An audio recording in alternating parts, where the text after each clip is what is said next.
you know what Fintech is? Lucy, how about you? Okay then, what about Tap and Go? Do you know what that is? All right, now we're getting somewhere. Because if you know what Tap and Go is, you're halfway to knowing what Fintech is. Hey, back here. I said halfway. Ready to learn? Great! Now, the first thing we need to be clear about is that the word Fintech is an abbreviation. It's short for financial technology. Now, that's a term that means a whole bunch of things, including better ways of moving money around. And that's what we'll look at today. Everything from using digital currencies to paying for things with your phone and much, much more. Global investment in the fintech sector has reached almost $100 billion since 2010. If you look at 20 of the world's major economies, you will see that about 30% of their citizens use at least 2 different kinds of fintech services. In China and India, over 50% of consumers use tools like money transfers and borrowing and financial planning services, which are part of fintech. Many businesses whose models were based on the use of cash are adapting to the change. More and more, the traditional banking payment services that baby boomers grew up with are changing.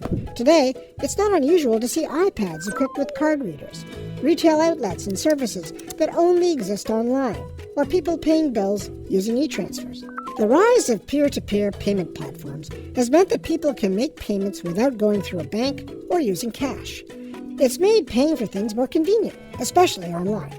However, fintech payments also have their issues. As more payment systems go digital, cyber attacks become a bigger risk.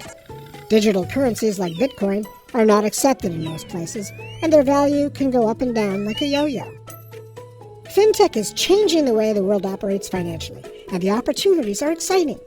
Nevertheless, its challenges are real, and they're only going to get bigger as more of the world embraces it.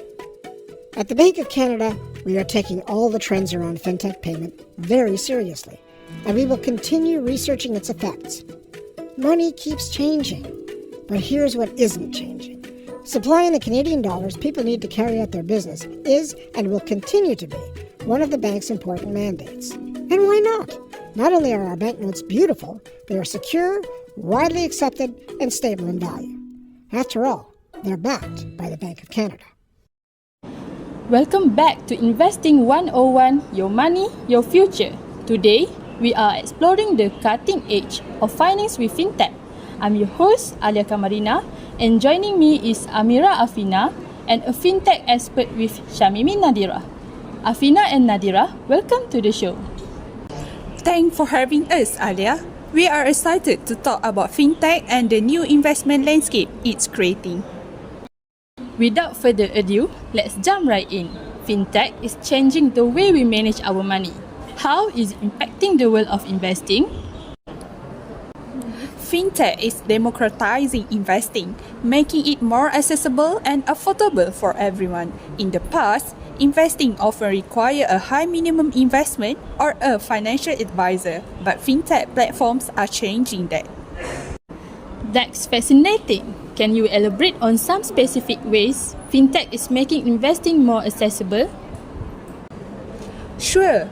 Fractional shares, for example, allow you to buy a tiny portion of a high-priced stock like Amazon or Tesla instead of needing the full amount.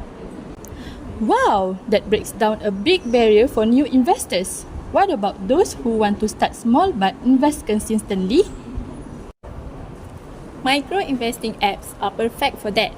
These apps allow you to invest with your spare change or set up automatic transfers, so you can build your portfolio over time without even noticing. I love that idea of making investing painless. Are there any new investment opportunities emerging through Fintech? Absolutely. Real estate crowdfunding platforms allow regular people to pool their money and invest in commercial properties or residential projects. This opens up a whole new asset class that was previously out of reach for many.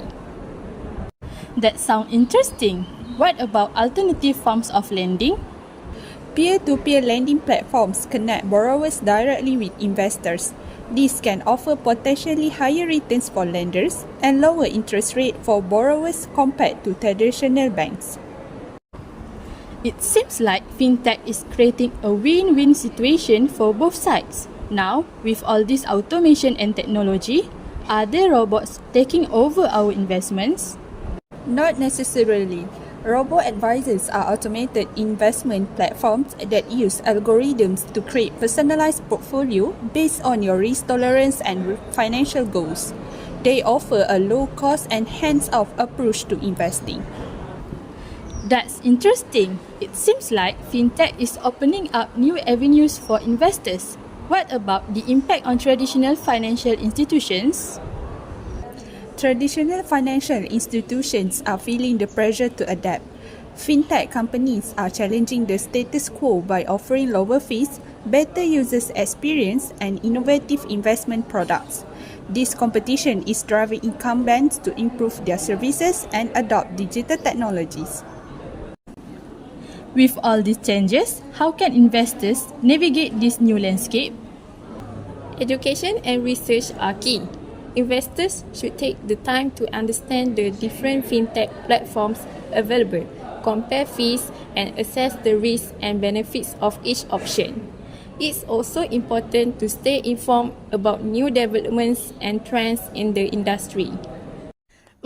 That makes sense. Looking ahead, what do you see as the future of fintech and investment strategies?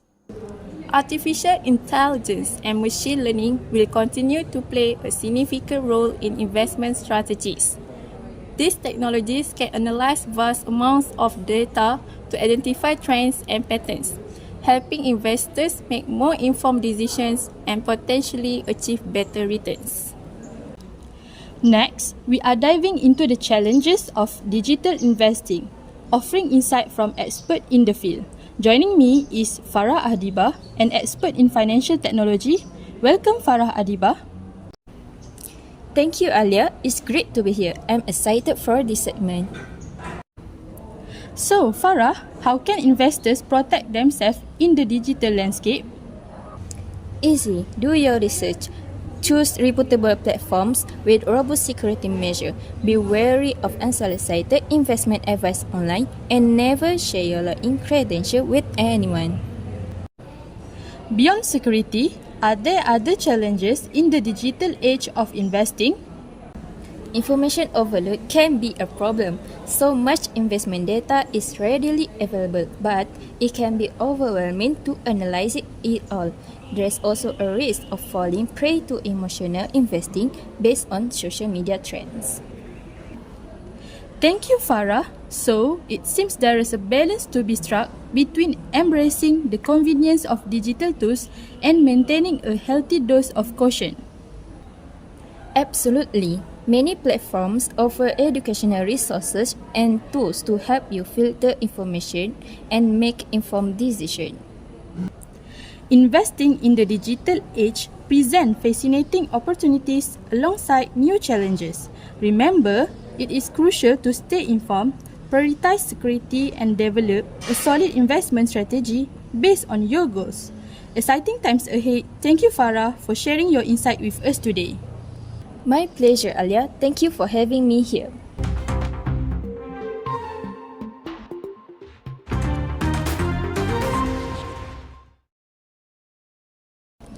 Now, we have received some interesting questions from our listeners. So, Nadira, let's tackle the first one. The current state of AIs in the global world are still generic. It can only make decisions based on the information provided. How would it solve the issue in information dissemination such as insider trading? Sure, Alia. That's a great question. You are right. AI on its own cannot completely solve insider trading. Here's why. Firstly, data dependence. AI relies on the quality of data it's trained on. If the data includes insider trading activity, the AI might not recognize it as suspicious. The second is intent blindness. AI can analyze patterns and flag anomalies, but it cannot understand the intent behind human actions. And AI might flag a suspicious trade, but it cannot tell if the trader is acting on legitimate information or not. However, AI can still be a powerful tool in fighting insider trading. First is pattern recognition. AI can analyze massive amounts of data much faster than humans. This allows it to identify unusual trading patterns that could be indicative of insider trading. Next, communication monitoring. AI with natural language processing (NLP) can analyze emails, chat logs, and other forms of communication to detect suspicious language that could suggest insider information sharing. So, AI can be a great assistant, but it works best alongside human expertise. AI can flag potential cases, and human investigators can then dig deeper to see if a crime has been committed. Here's an analogy. Imagine a security guard with a metal detector. The metal detector helps identify potential threats, but the guard uses their judgment to determine if further action is needed. AI for insider trading detection works in a similar way. Thank you for that explanation, Nadira. That was precisely explained. We have been discussing the fintech revolution and the challenges of fintech on investment strategies. If you have any question or topics you had like us to cover in future episode, feel free to reach out to us on our website or social media. That's all for today's episode of Investing 101, Your Money, Your Future. Remember, with fintech, the world of investing is evolving rapidly, so stay informed and keep exploring new opportunities. Until next time, happy investing!